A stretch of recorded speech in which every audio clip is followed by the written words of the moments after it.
love, soul connections, and sweetness. But before we get to that, we are here with our production partner, Celebrity Magazine, and we are part of Celebrity TV. And my Brian, who is the editor-in-chief of Celebrity Magazine. How you doing, Brian? Hello, Candy. It's so good to be back. Somebody just got back from an anniversary trip. That's a little bit, a little something, something. A little something, something. Somebody just got back from sexy times. So, you know, Brian, you get a pass if you're still feeling sexy or if you're still feeling like you're on vacation. You get a pass for this conversation, but I do want to still have your input, right? But I think it's going to be like the input. What do you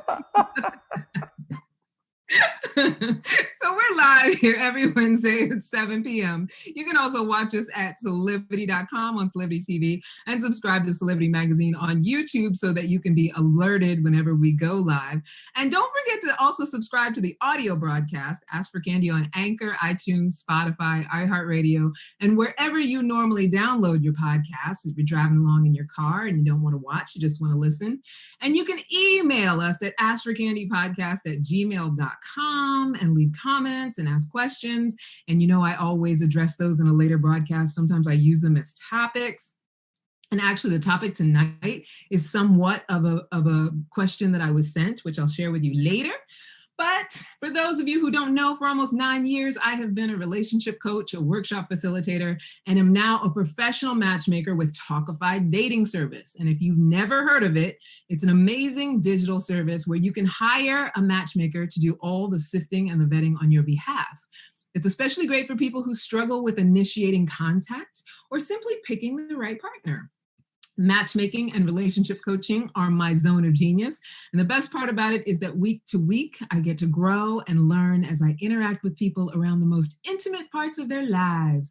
I get to meet and nurture new clients. I get to screen possible dating candidates for them. I get to design programs and activities that deepen their ability to get to know each other. And most importantly, I get to be part of what supports healthy beginnings and sustainably healthy relationships. I get to be the cause of self-love, soul connections, and sweetness, honey. Yes, yes. Right?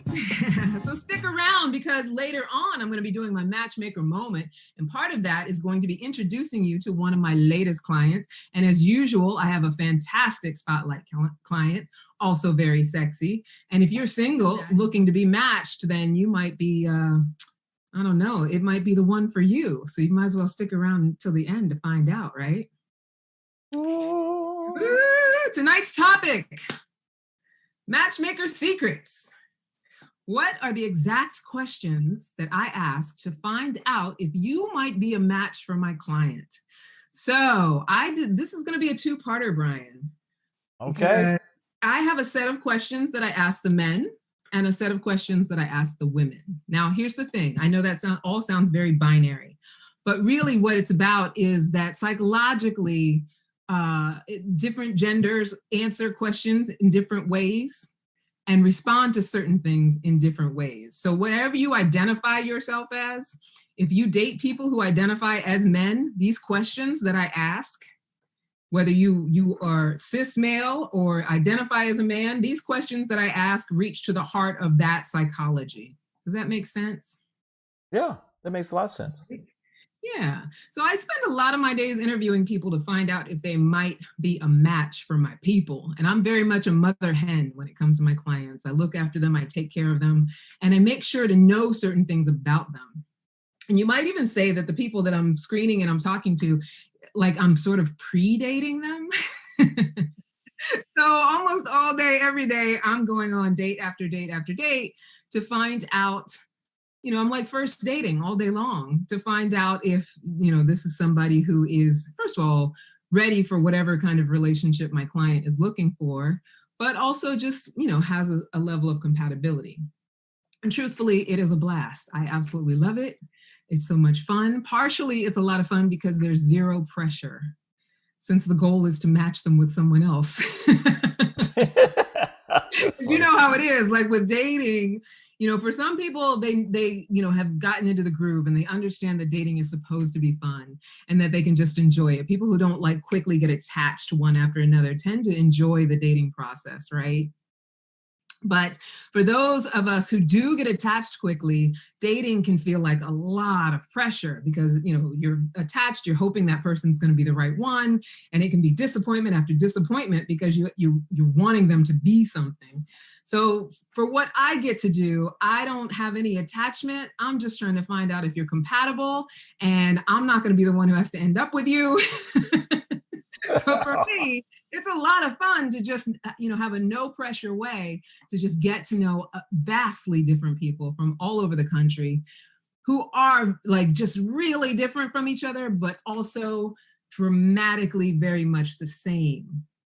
Because in the end, we all want to be loved for exactly who we are, and we want to be accepted. And that's the baseline of just about everybody, especially people who are on dating sites, who I would come across on a site like Talkify. So those of you who listen regularly, you know that I talk about my matchmaker algorithm. I have a special algorithm, just like Facebook has an algorithm, but I have a human algorithm. So there's 3 points that I'm always trying to hit. I'm always trying to align in order to make a connection between two people. It's core values, lifestyle, and physical attraction. And I think I've talked about this on the show before. So, if you're single and you're out there dating and think something is wrong with how you've been vetting, you're going to want to stick around for the whole show and part one and part two next week that we're going to do, where we talk about the questions that I ask women, because I am going to share the questions that get me to understanding someone's core values, next week, their lifestyle, and their physical attraction. And not only am I going to share with you the questions that I ask, I'm going to explain how I set these questions up so that it doesn't feel like it's a job interview. Because a lot of times people come off of a date and they feel like they've been on a job interview. And for those of you out there who have a list of questions that you like to ask on a date, and you're doing it like a list of bullet points, this might be really good for you. Because a lot of times, we were talking about the pressure of dating in the first place, right? It doesn't feel comfortable when someone is like firing questions at you. What do you think about that, Brian? Have you ever been on a date before you were married? Were you ever on a date where someone was like coming at you with questions, and it was like question after question? Oh yeah. I mean, like you felt like, again, like you were on an interview, Right? and it's like, okay, it's not romantic at all. Yeah. There's needs to be some kind of, you know, interest, in that, okay, you fit all these boxes, and then you can move on to the next stage, the next Yeah. round, like a game show. Yeah. And it kind of shuts down your humanity a little bit, I feel like. Oh yeah, yeah, absolutely. Yeah. It almost makes you feel like a commodity. Like, okay, if you're gonna hit all my boxes or check all my boxes, then okay. But if not, it makes you feel like they're trading for you or something. It doesn't feel right. So Precisely. yeah, so there's a way you can ask questions. There's a way you can interact with a person on a first date, or be in the presence of a person and find out everything you need to know without sort of a regimented way of, just going down bullet points, with actually, leaving space for real communication with that person. And you never have to walk away wondering whether someone is worth getting to know better, if there's certain questions that you know to ask and how to ask them.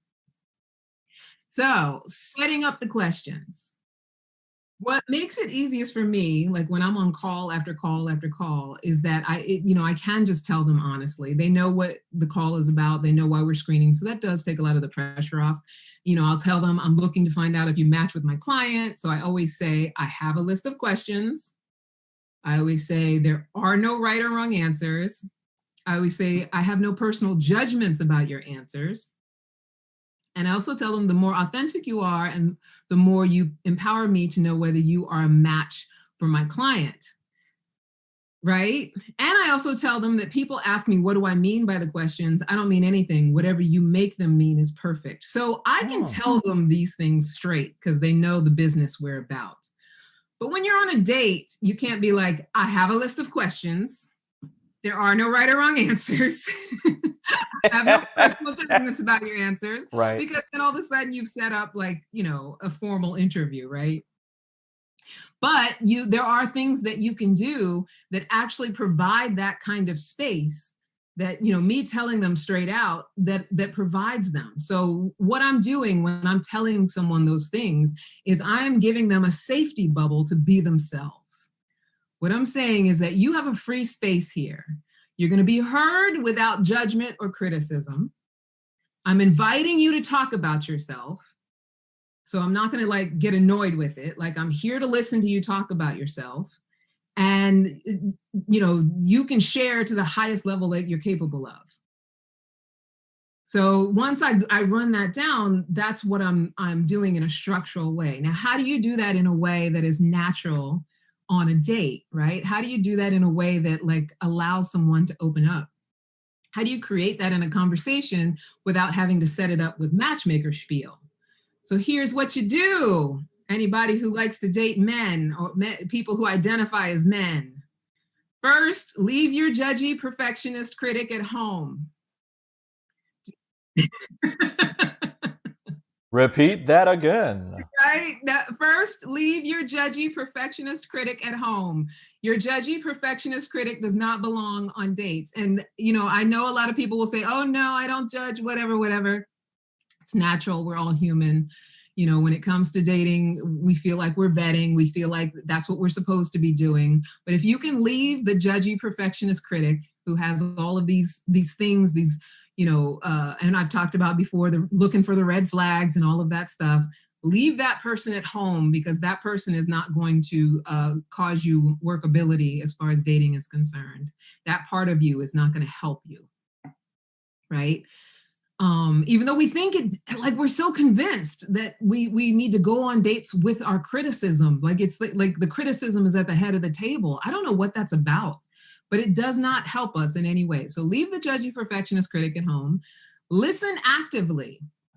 So that's number 2. If you listen actively when you're interacting with this person, and by actively, I mean not just waiting to talk, you will energetically give that person a sense that what they have to say is going to be received. Right? So you're giving them that safety bubble. You're giving them that space to go ahead and be who they are and say what they want to say. Number 3, heal any inclination to emotionally attach too quickly beforehand. So I was talking earlier about how sometimes it can feel like the pressure is on with dating. And sometimes people struggle with dating because there's this inclination to emotionally attach to what the date is supposed to be. So if you're someone who can date, go on dates, and just know that it's in that moment, you're going to enjoy that moment. It's not about whether this person is your soulmate or your forever person. Yes, you're dating because the ultimate goal is that you want to partner up.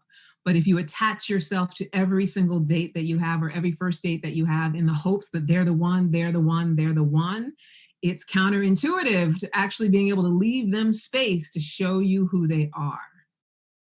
So you want to be working on, in between dates, you want to be working on healing any inclination to emotionally attach too quickly to any one person. And for those people who are dating online, like on the apps, a lot of times you get to see, a picture and a profile, things that they've written, and you might have some interaction before you go on the first date.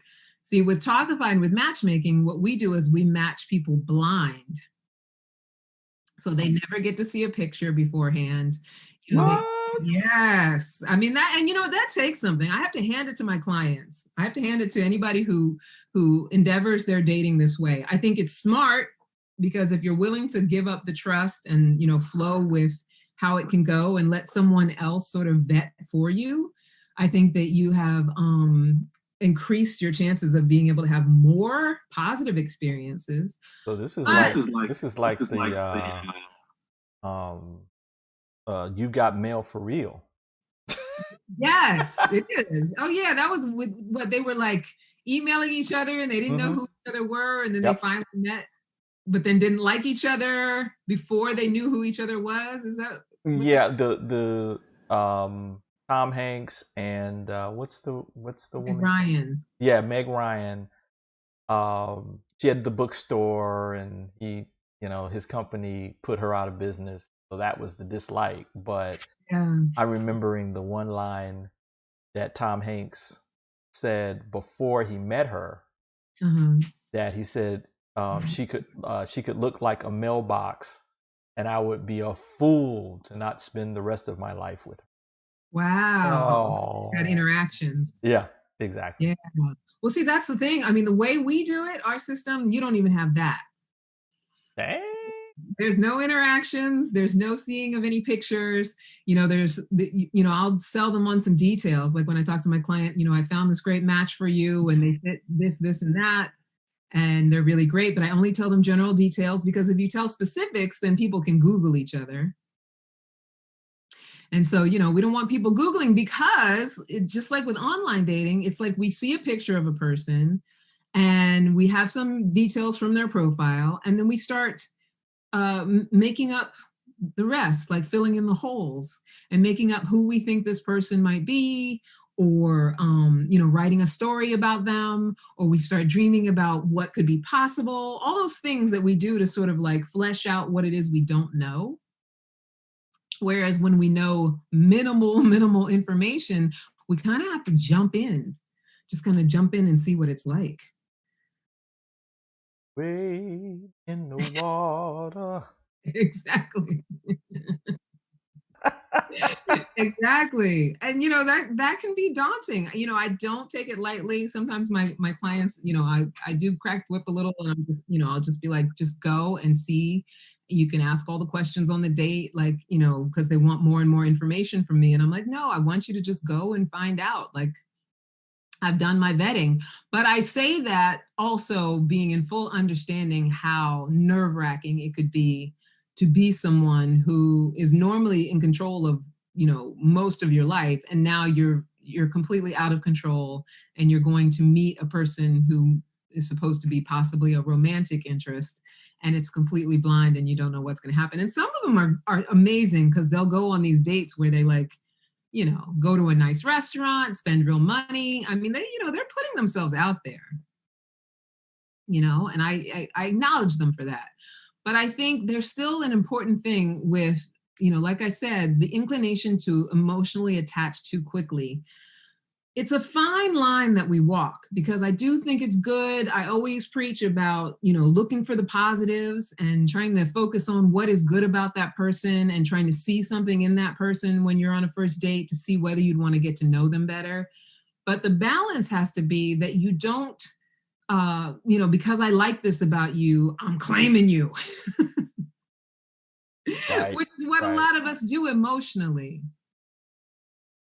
even when we don't necessarily admit it. I think, we'll like something about someone, or, especially if we are physically attracted to them right away. And then there's this certain level of like really wanting to make sure they like us too. And so that, it becomes very pressureful. There's a lot of attachment that starts to happen.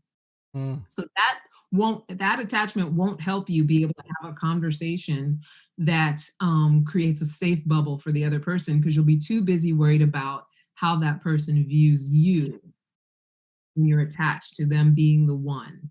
So if I'm not attached to you being the one, I just think you're a nice person, I see some nice things about you, I'm still, my head is still screwed on straight enough that I can have a conversation with you that allows me to get to know you even better and to know who you actually are. And I can create a safe bubble for you.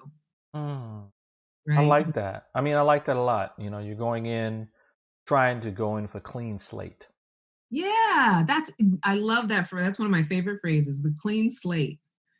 Like clean slate, and open for whatever it's going to be, and letting whatever it's going to be okay. Because if it turns out they're not the person for you, that's not a bad thing. Like we always, that date was so disappointing, he wasn't my soulmate. No, he's part of your journey. He's part of your practice, or she's part of your journey, part of your practice. So yeah, I love that you said that, Brian, because it's totally clean slate.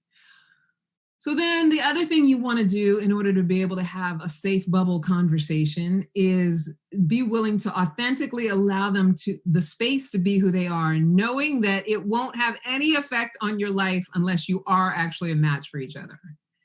Right? So, this goes back. Repeat that one more time. I want to make sure people get that. I'm typing these in. Are you typing them in? Mm-hmm. Authentically allow them the space to be who they are, knowing that it won't have any effect on your life unless you're actually a match for each other. I'm waving at the people on Facebook too, on the watch party. Yeah, I mean, whatever it is about them on a first date, it has no bearing on your life. So sometimes we get upset because, there's certain things about them that we're like, like I'm a dog person. So if I find out on a first date that he doesn't like dogs, that whoever I'm out on a date with is not a dog lover, I can still enjoy myself. Right. Oh my God, I can't be with a dog hater or a dog lover Somebody who, has different politics than I do. And we'll talk about that later, because politics in these polarizing times has become a big compatibility issue as well. But let's say I go out on a date and, I don't like to get political on this show, but his politics are completely different than mine. As long as he's not spending the whole date trying to convince me of something, or mad at me or yelling at me about what his politics are, and we move on to something else, I can still enjoy myself on the date. Yeah. And you may find that, the differences may be, additive. Exactly. I might end up learning something, or, and even if they are, like, we are in crazy times, and even if they are vastly, vastly different from mine, and the person is doing things that I don't align with core value wise, like, that is fine on a first date. There's no pressure for them to be exactly what you want them to be in order for you to get out of a first date what we are there to get out of it, which is an opportunity to get to know someone a little bit. I love that. That's a really good one. Right? So yeah, like what was it that I was saying in my notes? I can still enjoy our time together, get to know him as a human, even if that's a deal breaker for someone I would want to marry or partner with. But the thing is, if I say that to myself, I can get to know you as a human, even if whatever it is about you is a deal breaker for a husband. I might discover, in my willingness to get to know you as a human, that there are much more special things about you that override whatever that flaw is. Wow. Right? So let's say you're someone who doesn't like dogs, like I said. For me, if I'm dreaming of my husband, he's got to be somebody who likes dogs. I love dogs. I'm always going to live with dogs. Right? The four-legged variety. The four-legged variety. Exactly. I don't need any two-legged dogs. However, if I were to meet somebody and got to know them, and there were a lot of really special things about them that matched with my core values or aligned with who I was, then he could possibly override that flaw in his character. Yeah. He doesn't like dogs. What do you mean you don't like dogs? And you, I might never fully trust him, because I don't fully trust people who don't like dogs. I'm reminded too. Candy, you on fire today? Dang, girl. Yeah, these are good stuff. I'm reminded of the win-win principle. Yeah. In relationship, that you strive to have a win-win. Yes. And you can't get to that understanding if you don't allow the person that you're with to see them from a humanistic standpoint. Yes. And them seeing you that same way, because like you said, like the dogs thing, and maybe at that moment in time they don't like dogs, or maybe they don't like dogs at all. Yeah. But maybe they had a bad experience and are afraid, and correct. And so there may be some middle ground that's there, right? Yeah. Maybe he's a cat person and you're a dog person, and maybe it's like, well, if we have a cat and a dog, then that can work. Right. Yeah. So, I mean, I love that. I love the fact that you're bringing that humanistic quality to the date, and not this be the fantasy, right? Where you meet somebody one enchanted evening. Right. You will meet a stranger, that kind of thing. And you look across the room and pow, you walk out and get married the next day. You hit up Jared's on the way home to the apartment. Right. Yeah, I love it. So I just wanted to say that. I that really touched me. Oh, I appreciate that. Thank you, honey. But that's the thing that you're pointing at, and it's something that I touch on a lot, is this idea that the reason that we date, the reason that we have romantic lives, the reason that we even do any of this stuff is for the sake of loving someone else. And so we are so conditioned to believe that it's, how is this person going to benefit me, love me, give me what I want? But the point of it all is that I give myself what I want as far as love is concerned. I'm ready to give to someone else. That's why we get into partnerships. I want to give to someone else. I want to provide, what it is that is inherently natural for me, whether it's, my feminine energy or my affection, my creativity, what I can give to that other person. And for someone who's more masculine energy, I want to provide that safety, that certainty, that decision-making, that drive for that person, because I know, I'm filled with it. So, all of this stuff points to the creating of that safe bubble of acceptance. You can be in the practice of giving that to people, even if you don't feel like they're your long-term person, because what you're practicing is your ability to express love. And it's okay to express love to someone who you're not going to be with forever. Right? And that doesn't mean that you have to get naked with them or anything like that. It's just, you're another human being, though I'm in the practice of expressing love. And that's what dating is. That's my dating life. Wow. Practicing loving people. Wow. I love Right? that. And love begats love. Love begats love. And that's why I love my job so much, because, especially during this pandemic, one thing I find is that people get on these screenings and, whether they've been lonely or isolated or not, or with their family, they haven't had anybody to talk to, or they don't get a regular opportunity to talk about themselves and where they're at and what they're feeling, right? So I'm not saying that you have to go on the date with the expectation that you're doing all the giving and they don't have to do anything else. They don't have to, offer that to you as well. What I'm saying is that when you have two people who are of the intention that they are there to overflow, then you're going to more likely have a loving experience. And it may or may not go on forever, but it's going to be a positive experience as opposed to a negative experience.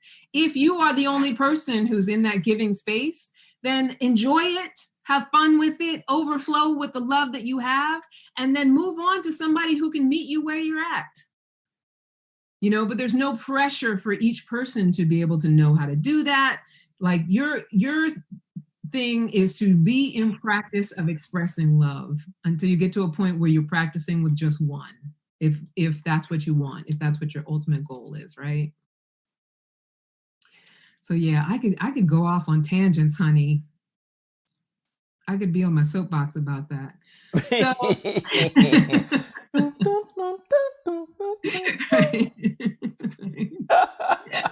so yeah, we're still creating the safe bubble. So if you're not doing the matchmaker spiel like I am, another thing to do is to go on the date knowing that, like I was just talking about, you're going to generate the experience you want to have. So all those positive emotions that you want to feel, don't expect that person to be the generator of those emotions. And I see it so often. You see it on television shows, especially like reality shows. Like people talk about dating, the way people approach dating. Well, he didn't open the door for me. He didn't do this. And, I need this. And I want him to take me out. And There's nothing wrong with wanting to be treated nice and to have a certain level of standard when it comes to that. But when your intention is to go on the date and not be happy unless someone meets your expectation, you're not providing a safe bubble for them. And if you're not providing a safe bubble, you can almost guarantee that what you're going to get is their representative, and you're coming with your expectations. And in your expectations, you're probably bringing your representative because you're trying to be whatever you think you need to be in order to get him to do whatever it is you want him to do. And it becomes something completely different. We don't get to authentically know each other. We get to do what most people do, which is date and expect. Repeat that one more time. I want to make sure. I don't know if I can. I created it in the moment. Oh. But this is an add-on to 4, right? I can summarize it. So number 5, generate the experience you'd want to have rather than hoping that the person is going to spark your positive emotions.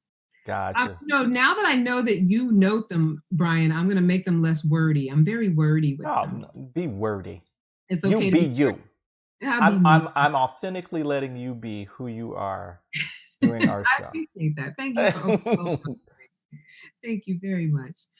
So number 5, generate the experience you want to have. And often we think the other person is supposed to make that experience for us, but no, that's not what dating is about. Number 6, fit the questions into the conversation. So the questions that I'm going to share with you, the questions that you should be asking the man that you are dating to find out about who he is, you want to fit them into the conversation. Like I was talking about earlier, don't just run them down like a checklist, because that's very icky and uncomfortable on a date.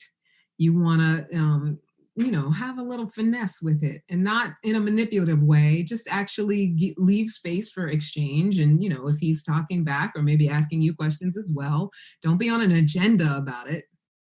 Just see what you can fit in as far as, what makes sense in the conversation. And once I share these questions with you, you'll understand how they can fit into a very enlightening, smooth conversation with someone that you're getting to know.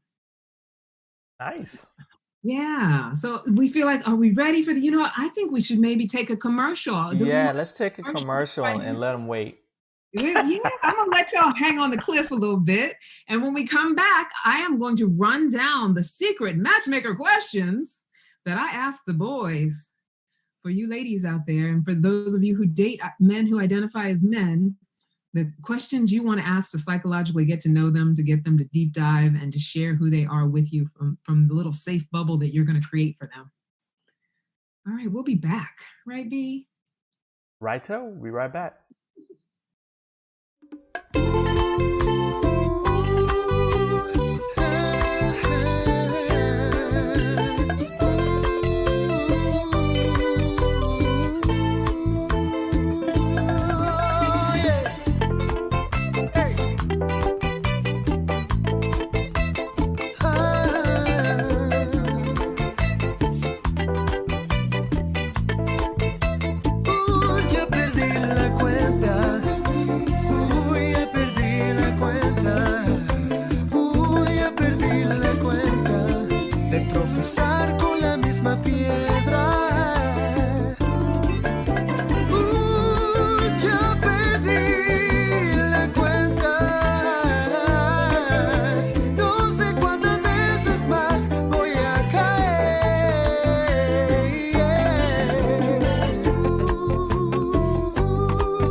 People have a posture in which the shoulders round. Some people have a belly that came from long hours working in a computer.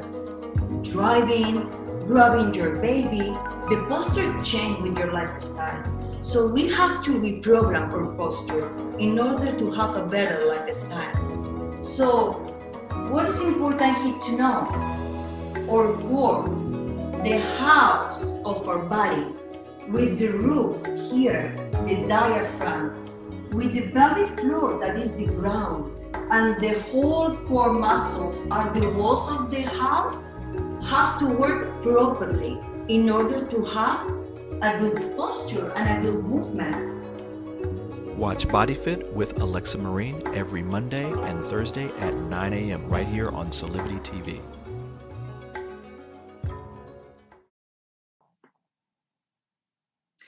What's up, everybody? We're back, and we're ready for the secret matchmaker questions, the questions that I ask in order to get to know these men before I match them up with my clients, and the questions. I've been waiting for these, girl. Are you excited, Brian? Mm-hmm, because I want to make sure they're the right questions. No. Well, I want you to make sure they're the right questions. And you know what? I want to invite all my men out there to also, if you have something to say about it, if you're feeling like, nah, girl, you need to adjust that question. Adjust that. That's a malfunction right there. Right? But I will say, because, I've probably interviewed hundreds of men, and it's amazing how much opening up there is around these questions. And like I said, once that structure of a safety bubble has been created, how forthcoming men will be about stuff that usually you guys keep pretty close to the vest.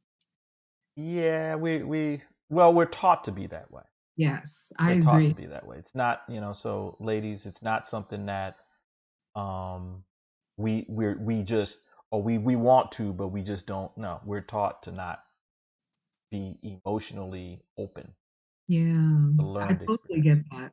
And I think that's why the psychology of these questions works the way that it does, is because that's the case. So there's some questions that are similar for when I'm screening women, but for the most part, that's why I have a different set of questions, because, as women, yes, we are taught that we can be more emotional, but there's also a different psychology to how we open up too, especially, women these days.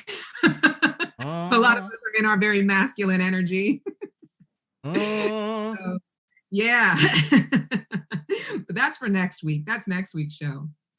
This week, we're talking about the question. So here's the very first question. So let me lay it down for you again really quickly. I always tell them that I have a list of questions to ask, and I'm going to be asking questions so they know. Build my matchmaker safety bubble. I always say there's no right or wrong answers.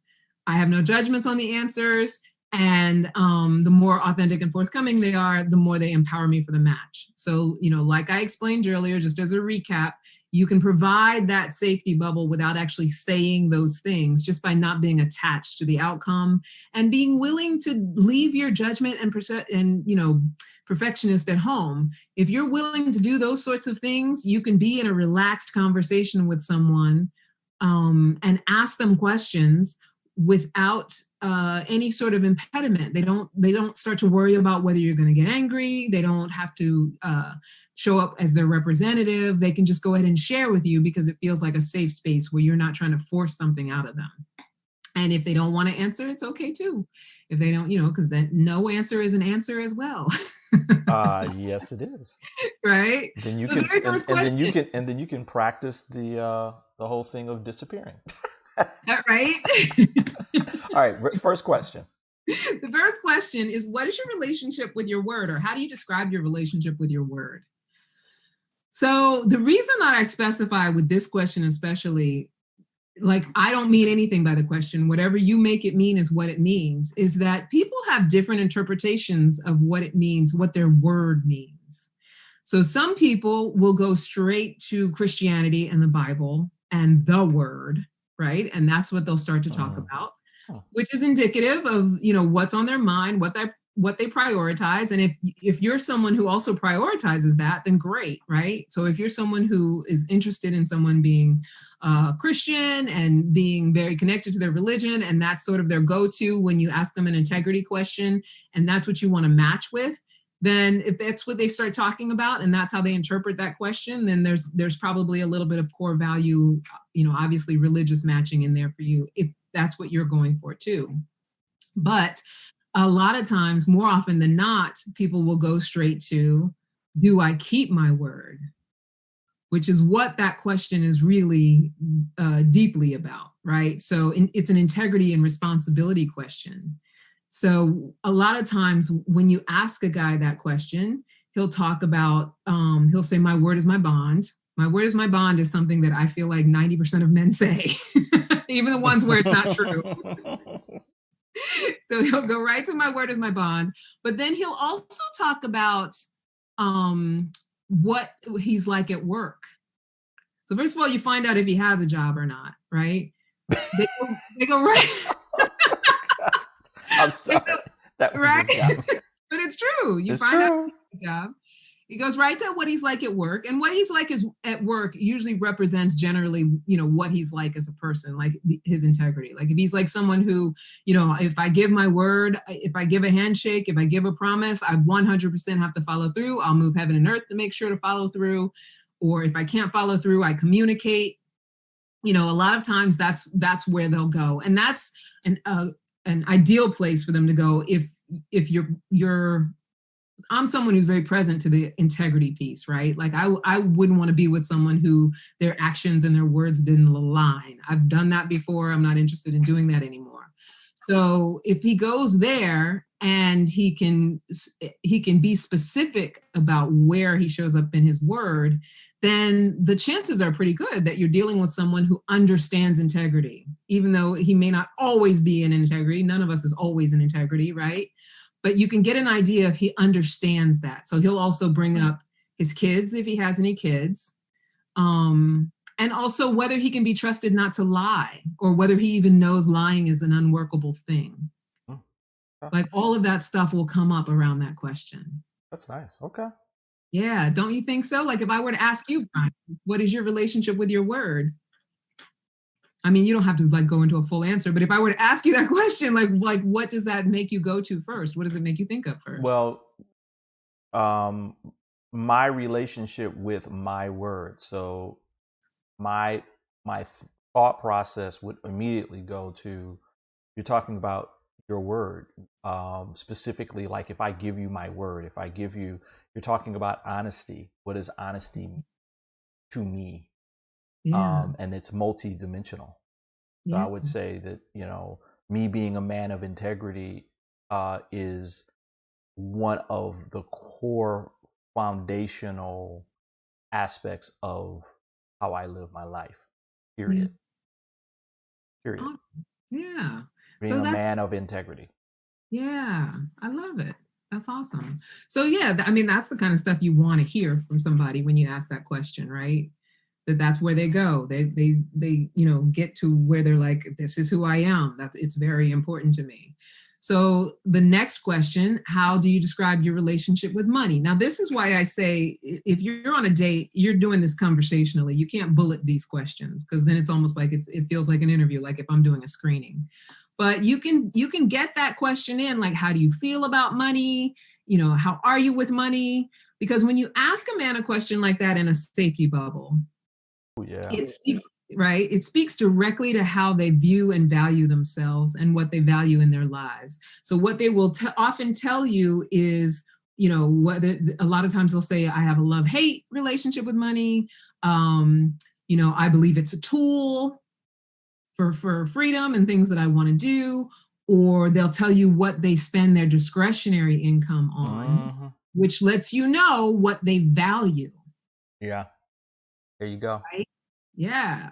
So, if it's that they invest in art, or they're investing their money, in real estate, or they're looking to save in order to be able to provide for a family, or if they have a lot of hobbies and things that they love to do. And this is not to judge who they are or why they do it or any of that. It's just to get to know them, right? And get to learn. What we spend our discretionary income on says a lot about what we value and, what's most important to us. I interviewed a guy the other day. He's 33 years old, super in shape, ex-athlete. And I said, what do you spend your discretionary income on? He said, the gym and protein shakes. So you get to understand where a person's at in their life based on what they're spending their extra money on. Okay. Right? And it's not to judge them. It's just to find out. It's just to know that I know it's getting lit. This hour goes by so fast, right? Also, with money, the money question with men, you get to find out whether they consider themselves relationship ready. Oh, that's yeah. Ooh, damn. Right? Because a lot of times that's a good one. Yep.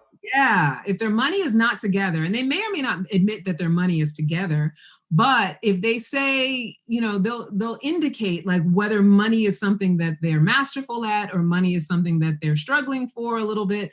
Like if you see signs of that, you'll get to kind of tell whether they're ready for relationship, if they're relationship minded, if they're thinking about the possibility of providing for a family.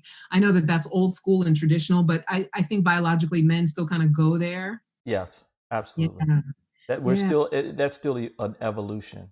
Can I just point out one quick thing about this one too? Why I think it's such a great question, the way it's framed, especially if you're in the safety bubble. Yes. You're in the safety bubble. When you ask this question of a man and they're giving you certain details, they're giving you certain hints too about who they are and the support that they would need to, even if they don't have a lot of money now. There could be reasons like for instance, my dad had just got custody of me and my brother. So his money was being spent on us. Yeah. So he valued family and taking care of his boys. Yes. Now, if that is not a very specific sign about what kind of man that person is, then you may be missing the boat. Because you're right. Because what he needed was support. He needed a helpmate.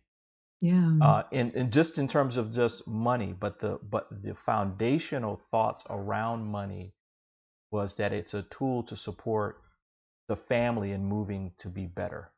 Yes. So exactly. Yeah. So I just want to make sure that it's not about just the quantity or everything you just talked about. It's not about the amount at all, or whether they're big balling or spending a whole lot, because that's not what you're looking for when you ask that question. It's exactly what you pointed to, Brian.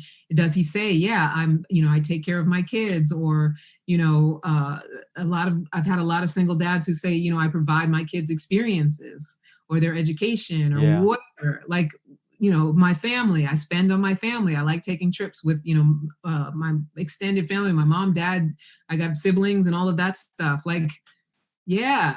It speaks to core values, right? Absolutely. Core values. That I think that's the point why I love the way that question is phrased, because it reveals what the core values are in connection with money and things. Because men typically connect money with things. Yeah. Typically. Higher level it's a tool. Right. Yeah. Anyway, I know we're running out of time, but go ahead. Yes, I know. There's only a few more questions, but it's like this hour does go by so fast. So another one you can ask is, how do you define purpose?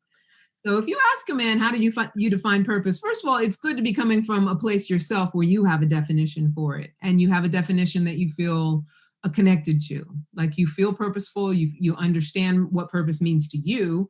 And then when you ask that question, you get to find out if there is alignment with how he feels about purpose, or if you can learn something new, or is there some other perspective, some other way to look at it. And, that can be a motivation or an inspiration for further conversation of getting to know each other. But you get to find out whether he's up to things in his life. Does he set goals? Does he understand? Because some people think purpose is just setting goals, which it's not. But it's okay if that's what they think, and that right. has them in action, right? If they understand that there needs to be a why for why do I get up in the morning? Why do I go to work? Why do I, do what I do? Is it because I want to be the best father? I want to be the best, husband one day, because I want to, whatever it may be.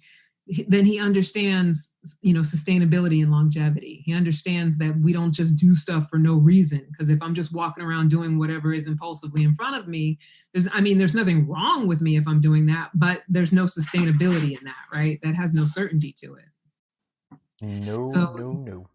Right? So you want to ask him how he defines it. What does purpose mean to you? How do you define it?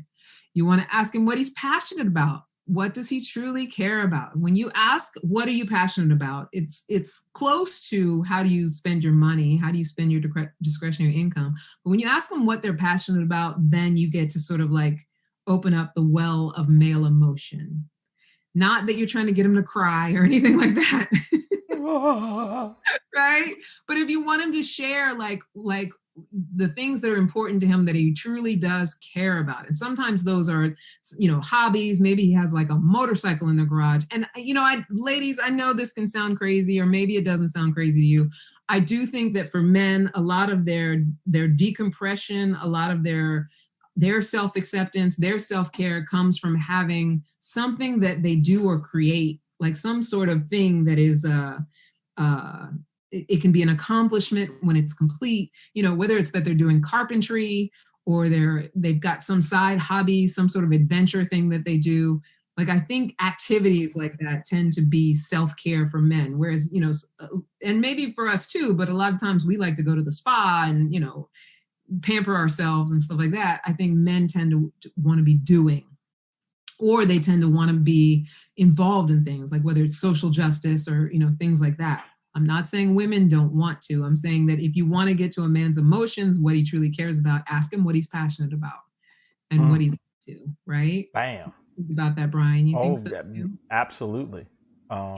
And you can learn a lot about how a man, like however he prioritizes his main loves and his passions, right? Because I get some guys, especially older guys, that'll be like, oh, I love, paddle boarding, but I don't, I work all the time now. I don't go anymore. So I get to learn that about that's where you're at, right?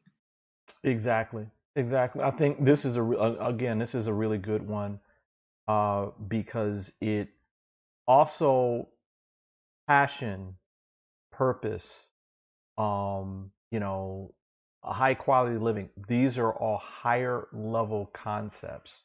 Yeah. And that if you're a woman who has, or a man, who have thought about, where do I fit in this world? You need to ask this kind of question. Yeah. Because, you're definitely looking for someone who, not necessarily can purely articulate all of it, because we're all growing and learning, but you want to know the depths of that person, and if they could just be or do anything, what would that be? Yeah. Right? Definitely. Yeah. Definitely. That really reveals who that person is. To you. The visionary stuff, right? Then another one you can ask is, what is that person's personal take on gender roles? So, we have everything from very traditional to very progressive. Everybody else falls somewhere in between.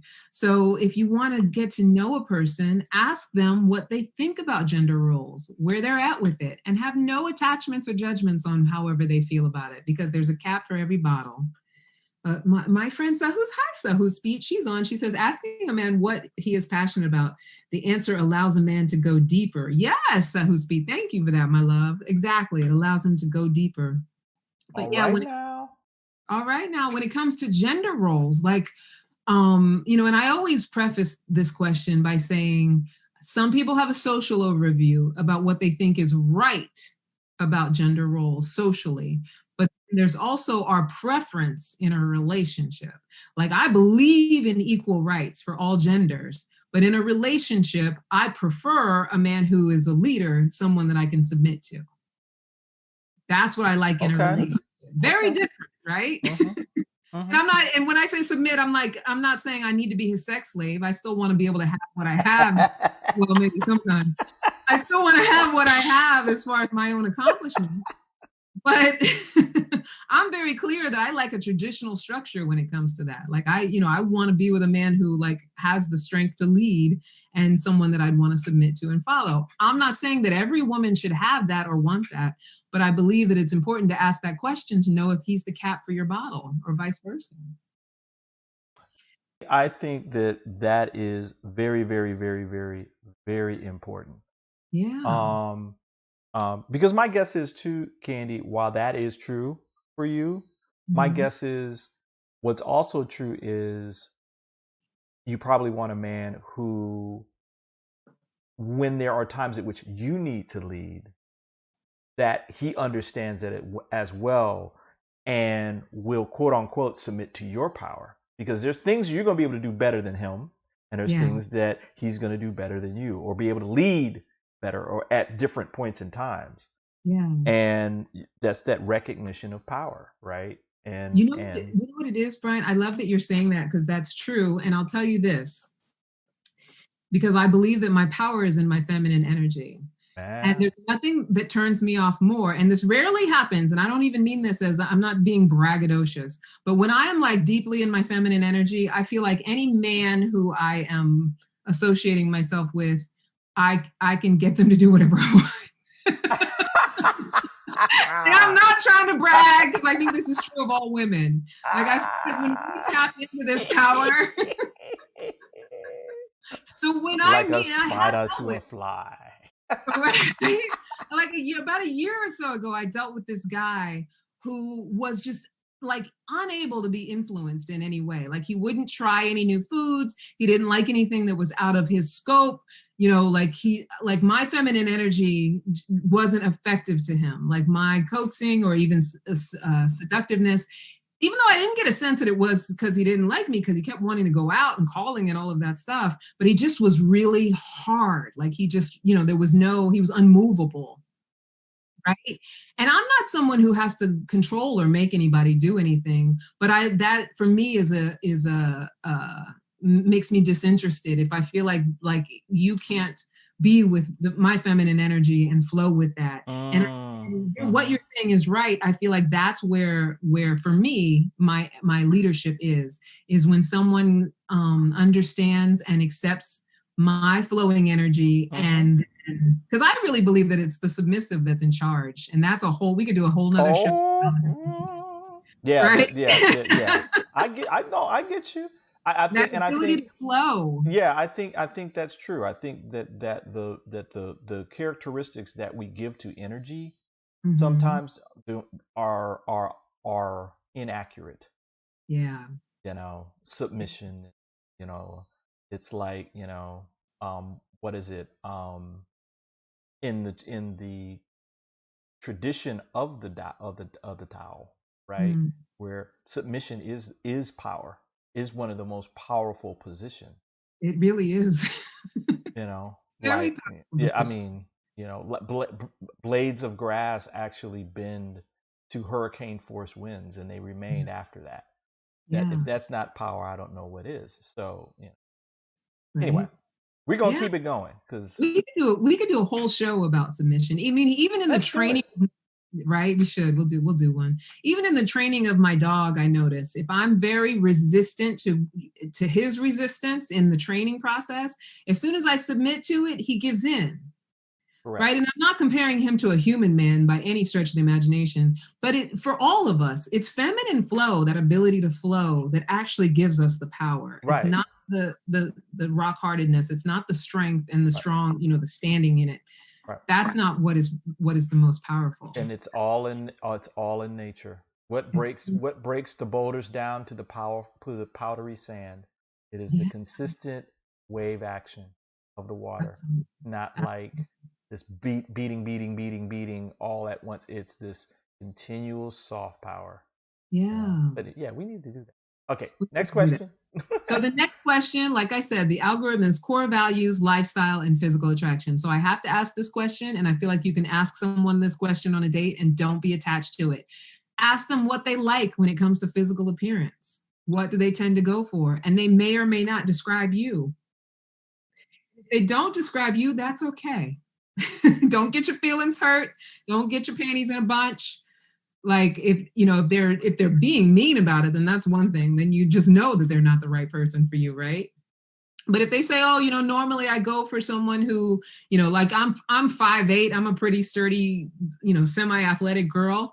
If they say, oh, I normally go for someone who's, 5'2", a size 1, or whatever, right. My feelings aren't going to be hurt. That they're just, what they physically like is different than what I am.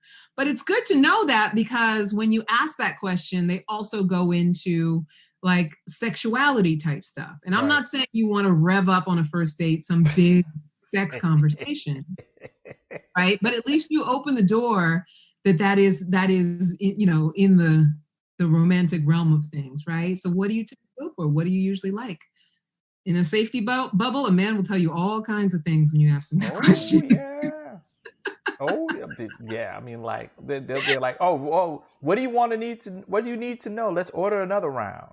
Yeah, exactly. They'll tell you whether they like big butts, big booties, big boobs, all height, of the above, skin color, all of the above. Or they'll get very like lofty about it, and they'll say, well, I do like a pretty face and a nice smile, but if she has good energy, which when guys tell me that, I almost, I usually feel like they're just saying that because I'm a woman.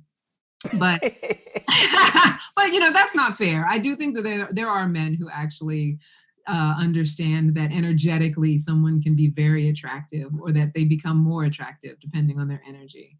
But it's a good question to ask somebody on a first date, just to see. That's a very, very, very good. Right? A lot of times we walk away from a first date wondering, was he even attracted to me?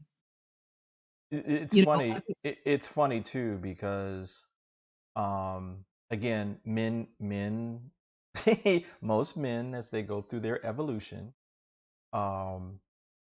do put a lot of emphasis on physical appearance. Yes. And that, as you get older, you know, you do want to move into looking at additional things, right? But you still want to understand where they are around this. So I love it. I love the great question. Yeah. And then the very last one, like I mentioned earlier, in these polarizing times, it is not a good idea on a first date to necessarily get into a big politics and religion conversation. They always say that's what you need to avoid. The reason they say that's what you need to avoid is because we are so emotionally attached to it. So this one I only recommend if you can actually emotionally detach. And I'll tell you the truth, out of the hundreds of people that I've interviewed in the past, I would say seven or 8 months, hundreds of people, I would say 90% of them are moderate. Like, we have this idea based on the media, based on social media, based on the internet, that all of America is either right or left, extreme right or extreme left. And I don't believe that that's true. I think more so than anything, most people out there are moderate and in the middle. And if we're willing to just have a conversation that doesn't, that we're not attached to someone thinking the way that we think, or answering the way that we want them to answer, then it's not a big deal to ask someone if they have any deal breakers when it comes to politics and religion. You don't necessarily have to ask them what their whole dogma is, or if they start to tell you their whole dogma, which they will sometimes do. If you don't agree with it, who cares? It's a first date.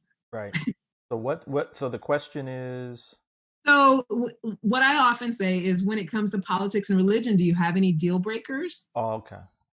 Yeah. Are there anything, I might say, do you have anything that you would want someone that you're with to believe, or anything that you wouldn't want them to believe?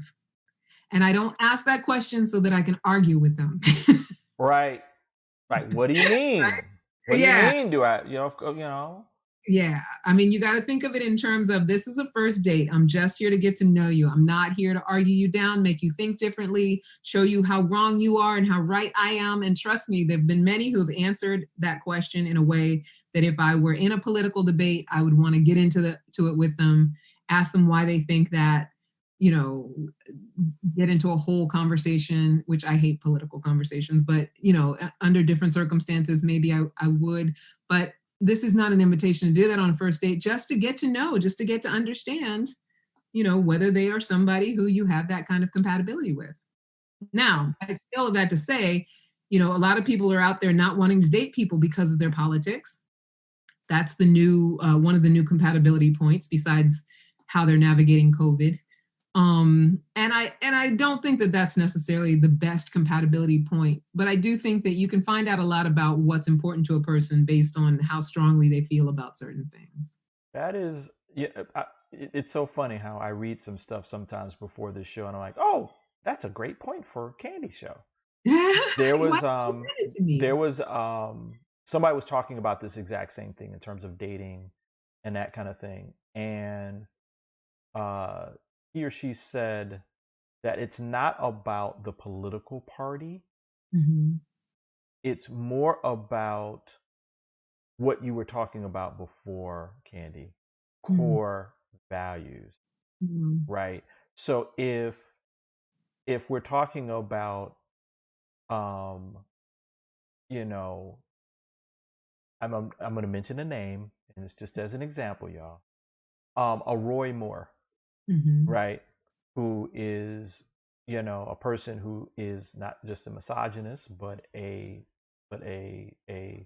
child molester and that kind of thing that's been proven. Those go to more core values. So if, you know, in terms of like supporting a certain person based upon actions that go against your core values, those are things to think. Yeah. You know, not necessarily, oh, because he's a conservative or a liberal or whatever, because that's so freaking broad.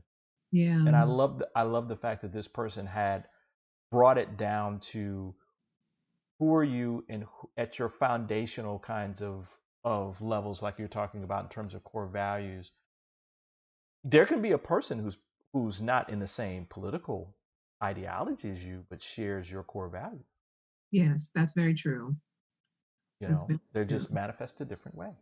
Yeah. Anyway. No, it's true. And you also just get to see how they frame the whole thing. Yeah, exactly. Exactly. So the openness and the humanity that you talked about earlier in terms of the safety is something that I love, love, love.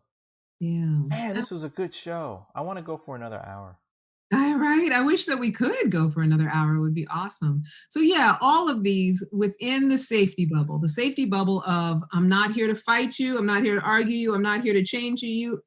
I'm just here to listen and get to know you, to see if for me, what as a matchmaker, to see if you're compatible for my match. For you as a dater, to see if you're compatible with me. I'm just looking to explore and find out without attachment.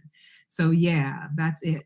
So we do have a matchmaker moment, but we're so out of time. And I do want to talk about, I'll bring back the matchmaker moment for next week because it is, okay. All right. Yeah, a beautiful woman in Miami. And I will talk about her next week. But this week I want to talk. Dudes are like, wait. Right. For anybody listening in Miami, I have a beautiful woman in Miami. But I want to talk about the Epic Circle because the Epic Circle Collective #2 is coming back on Monday. We are premiering with a new 24 weeks with a free orientation class. It's every Monday from 6 to 8 p.m. If you would like to join, it's an online healing circle for women everywhere, every Monday night. We come together as a community. We cause personal transformation when it comes to communication, forgiveness, self-love, mother-daughter relationships, purpose, friendships, romantic relationships, just all the tools that we need to be as big as we were meant to be. If you want to join us, there's a meetup page, The Epic Circle. Go join the meetup group and you'll get whatever links that you need in order to be with us on Monday night. And that's it. I think we need to go ahead and sign off, Brian. We've gone way over time. I do wish this was 2 hours. Thank you so much, Brian, and Solidity Magazine. You know how we do. Yes, it's been a lot of fun. Thank you for chiming in. Our Instagram at Ask for Candy Podcast, at Candy Love Coach, at Solidity Magazine. Please follow us on all the Instagram channels. And email me, askforcandypodcast@gmail.com. Don't forget to subscribe on YouTube. And until next time, never forget that you are a love machine. If you ever start to feel like you aren't getting the love you need, just make more and ask for candy. Yes. Love you. Bye, everybody on Facebook. I love you. Bye now. Thank you for watching Ask for Candy with Candice Harper, right here on Solidity TV every Wednesday at 7 p.m. Solidity Magazine brings you the best in inspiration on Solidity TV. Check out our new shows.